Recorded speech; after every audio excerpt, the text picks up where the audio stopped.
The recycled air of a red-eye flight has a specific taste, doesn't it? A mix of stale coffee, jet fuel, and the quiet desperation of 100 strangers trying to pretend they're anywhere else. I was trying to lose myself in my nursing textbooks, crammed into a seat that felt smaller than my ambitions. When a sound cut through the drone of the engines, it was a baby's cry, piercing and relentless, coming from behind the first-class curtain. But for me, it wasn't just noise. It was a ghost, a perfect echo of my brother's wail from a lifetime ago, back when our family was still whole, before they decided I was the part they could live without. Before I dive into my story, I'd really appreciate it if you could let me know where you're watching from in the comments. And if you'd consider subscribing to my channel, it would mean the world to me and help me keep sharing more stories like this. Thank you so much for being here.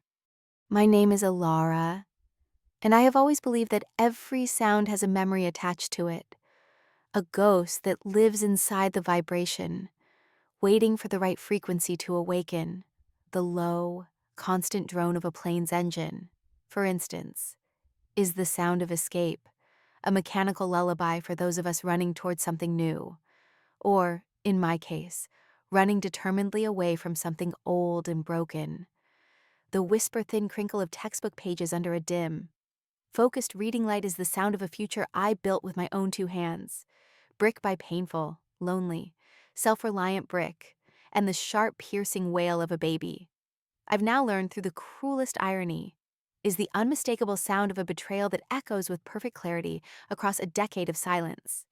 I was 30,000 feet over the vast, dark, and unforgiving expanse of the Atlantic Ocean, trying to force my tired eyes to focus on a complex diagram of the human heart's ventricular pathways, when that specific wail cut through the cabin's recycled, metallic-tasting air. It was a relentless, desperate cry, erupting with the force of a tiny, localized hurricane from behind the plush, deep blue curtain that separated first class from the rest of the world. It scraped against the raw nerves of every passenger, a universal signal of infant distress that needed no translation. But for me, it was something far more intimate, far more chilling. It was a ghost in the machine. It was the exact, unmistakable tonal quality of my brother, Jonathan's, cry from a childhood that now felt as if it belonged to someone else entirely. A faded, sepia-toned photograph of a girl I no longer recognized. For the first hour, as the cry ebbed and flowed in its agonizing intensity, I allowed myself a grim, detached satisfaction. The sound was a symphony of my brother's profound and uncharacteristic powerlessness. I closed my textbook, the intricate image of the heart blurring into a meaningless shape, and leaned my head against the cool, vibrating plastic of the window. Outside, there was only an endless, starless, indifferent black inside. I conjured his image, Jonathan Davenport, the golden boy, the heir apparent, now the chief executive officer of our father's sprawling financial empire. Looking utterly and completely helpless, he, who could command boardrooms with a quiet, steely word, who could move markets with a single, decisive phone call from his car, and who could silence competitors with a cold, dismissive stare, could not soothe his own child. He had chosen that sterile, air-conditioned world of polished mahogany desks, silent, ruthless transactions, and unspoken backroom agreements over his own sister. Now, a tiny, screaming, perfectly unreasonable piece of that world was screaming right back in his face, beautifully immune to his influence, his status, and the heavy, comforting weight of his wallet. It was a form of justice so poetic, so exquisitely tailored to his specific brand of arrogance. It felt almost biblical. My mind, unmoored by the familiar, haunting sound, drifted back, as it often did in these quiet, solitary moments of transit. It drifted to the day the world, my world, fractured into a before and an after. I was 18 years old, standing on a Persian rug in my father's cavernous study, the intricate blood-red and gold patterns of the wool worth more than the entire four-year state university tuition I was fighting for. The air in that room always smelled the same of old leather-bound books that were never read, acidic lemon polish, and my father's ever-present, suffocating disappointment. The ultimatum was delivered not with the heat of an argument, but with the cold, passionless precision of a business negotiation. "You will marry Andrew Van Horn," my father had stated, not asked, his eyes fixed on some distant point beyond me, as if I were merely a chess piece, a pawn, in a much larger, more important game. "The Van Horn merger is critical. It will secure our Eastern Seaboard distribution for the next 50 years. My choice," he explained with a chilling lack of emotion, "was simple: become a well-decorated possession, a human clause in a corporate contract, or forfeit my foolish and frankly embarrassing dream of becoming a nurse, a caregiver, a profession," he once sneered, "for those with no ambition and no other options." When I refused, my voice a surprising, shaking thread of steel in that silent, oppressive room, my father's face became a mask of carved, unforgiving stone. He spoke of legacy, of duty, of the sacred, untarnishable Davenport name. He never once spoke of my happiness, my passion, my life, in that suffocating wood-paneled room. My last, desperate hope turned to Jonathan. He was 22 then, already a vice president, already wearing the invisible heavy crown, already molded in our father's image. He was my older brother, the one who had taught me how to ride a bike without training wheels on a sun-drenched afternoon. The one who had once chased away a bully in the elementary schoolyard with a ferocity that had shocked and thrilled me.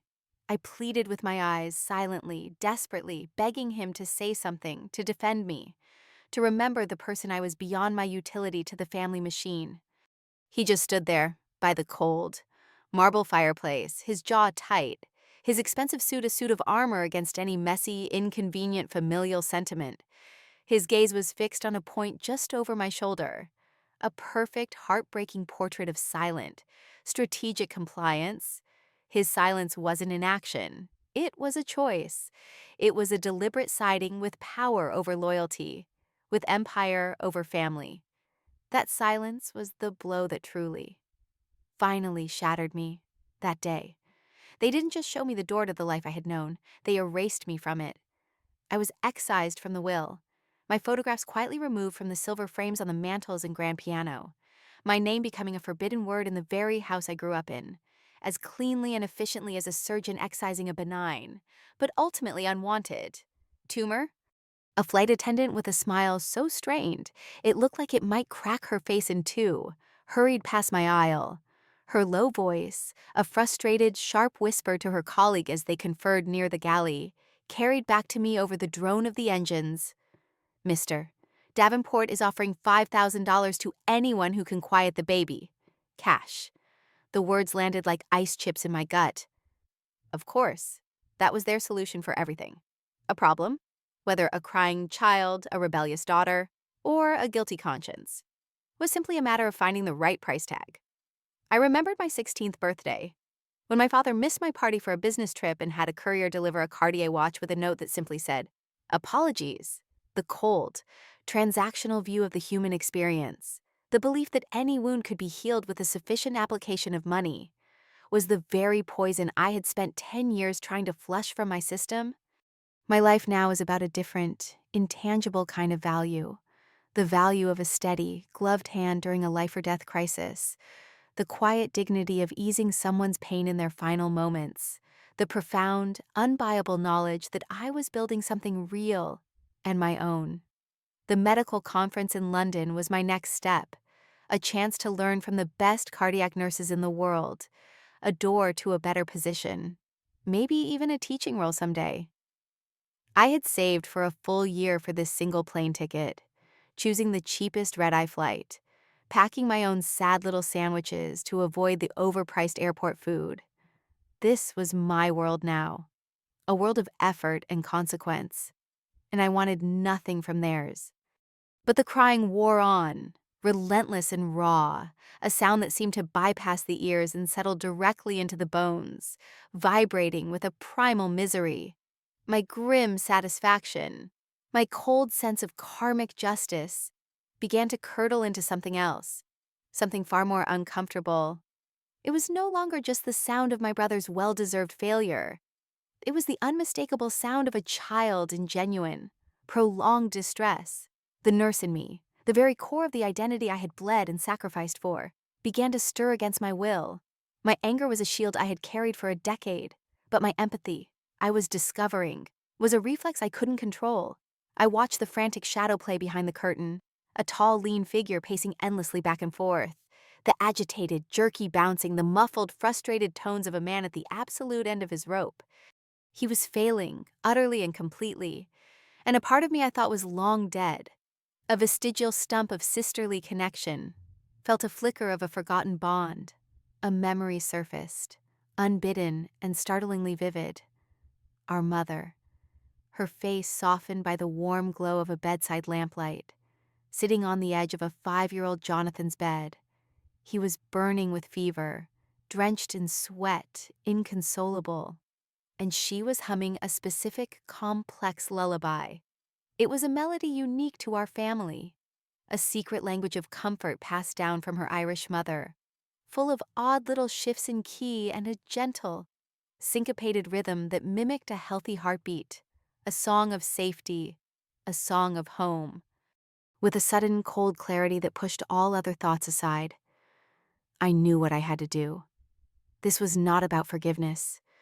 Forgiveness was a currency I did not possess for them, a gift I was not prepared to give. This was about power. It was about holding up a mirror to my brother, to his entire gilded world, and showing them the gaping, empty hole at its center.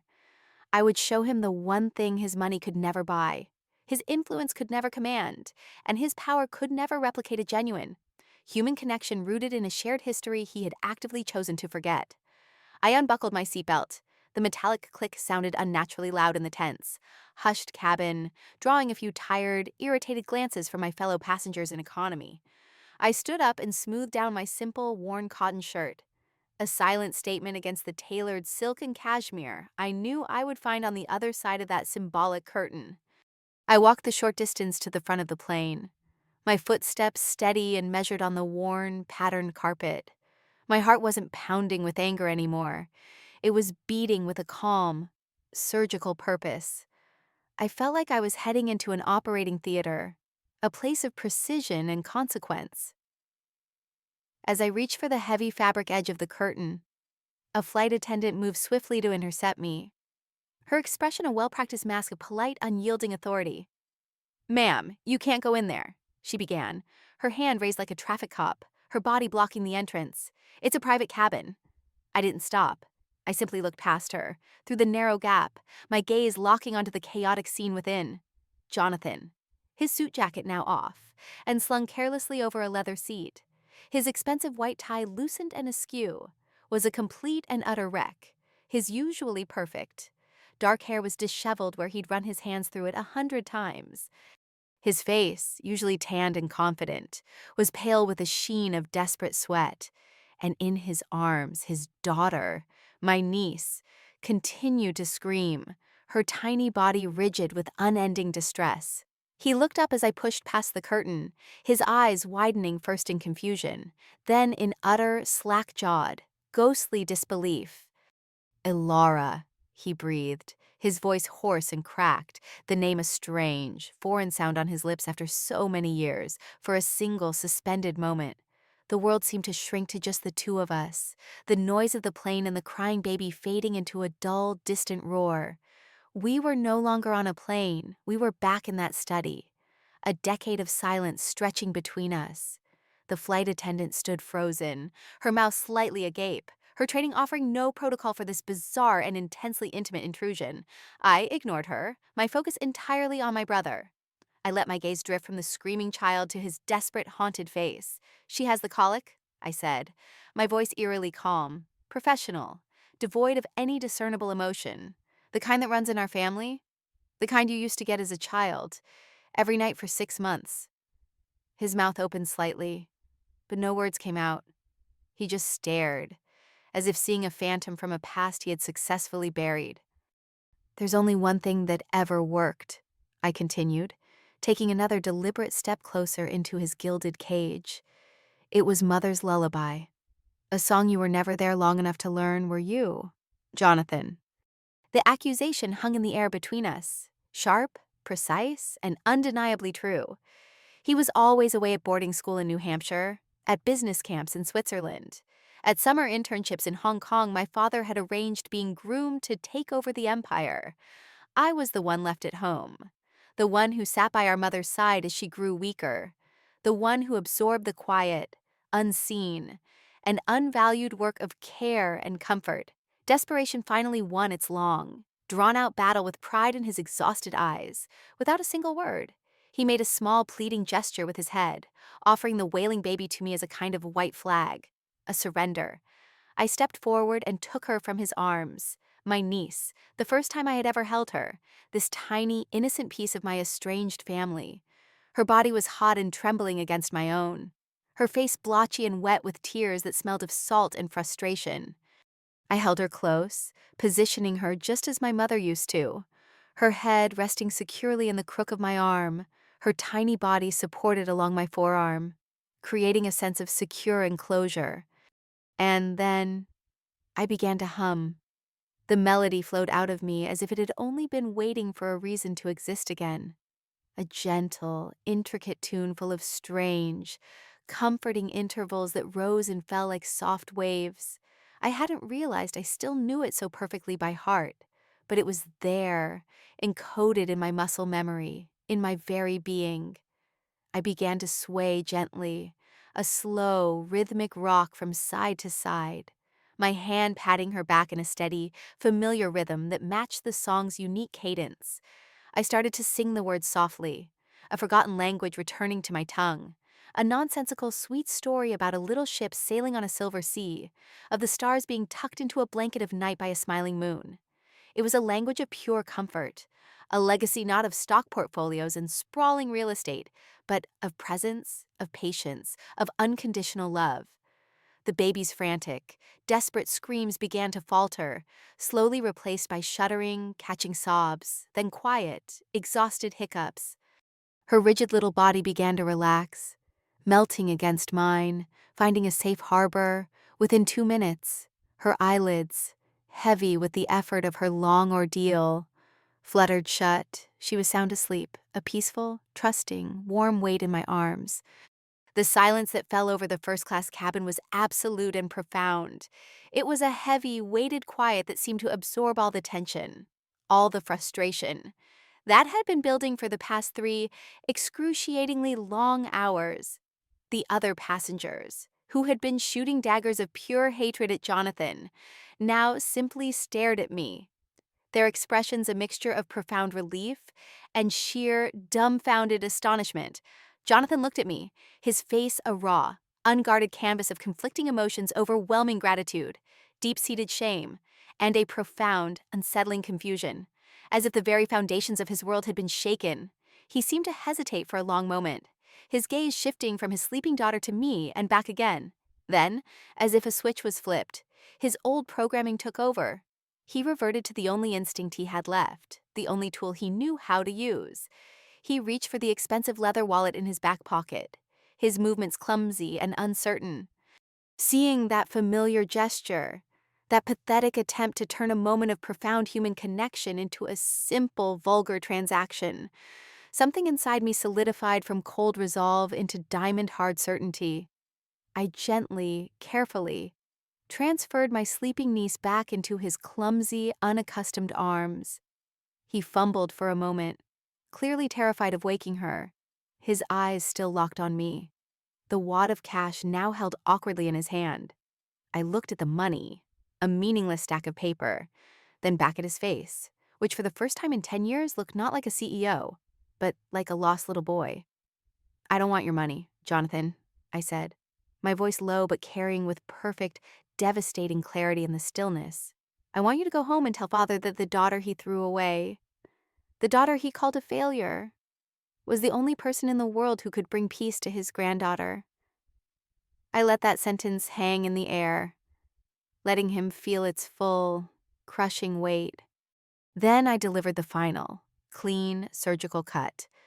"And then, after you've told him that, I want you to go back to your life and never speak to me again." I turned without waiting for a response, my back straight, my head held high, and walked away. I pushed back through the curtain, leaving his world of silent, stunned luxury behind me without a single backward glance. The satisfaction I felt was not the hot, fleeting flare of revenge, but the cool, deep, and lasting calm of a truth finally being spoken into existence, a truth that could never be unsaid. I hadn't screamed or cried or begged for their acceptance. I had simply shown them, inarguably, what they had lost, and then I had walked away from it by choice, on my own 2 feet, on my own terms. I returned to my cramped seat, to my world of tangible things, and picked up my textbook on cardiology. The intricate, complex pathways of the human heart suddenly seemed very, very simple to me. A while later, perhaps half an hour, as the cabin lights dimmed for the long, quiet stretch of the journey, the same flight attendant who had tried to stop me appeared silently at my elbow. Her demeanor was completely, irrevocably transformed. The professional hostility, the practiced contempt for a passenger from economy, was gone. It was replaced by a quiet, unmistakable respect in her eyes, a look of genuine curiosity. She held a small, polished tray with a single, elegant flute of champagne, tiny golden bubbles clinging to its side. "Ma'am," she said softly, her voice barely a whisper, as if not to disturb the newfound peace of the cabin. A peace I had created. "Mr. Davenport insisted. He said to tell you, thank you." I looked at the glass, at the expensive, ephemeral bubbles rising to the surface, a perfect symbol of the intoxicating, empty, and fleeting life I had so decisively rejected. I gave her a small, tired, but genuine smile.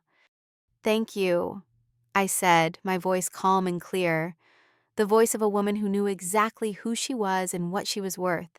"But I'd just like a glass of water, please."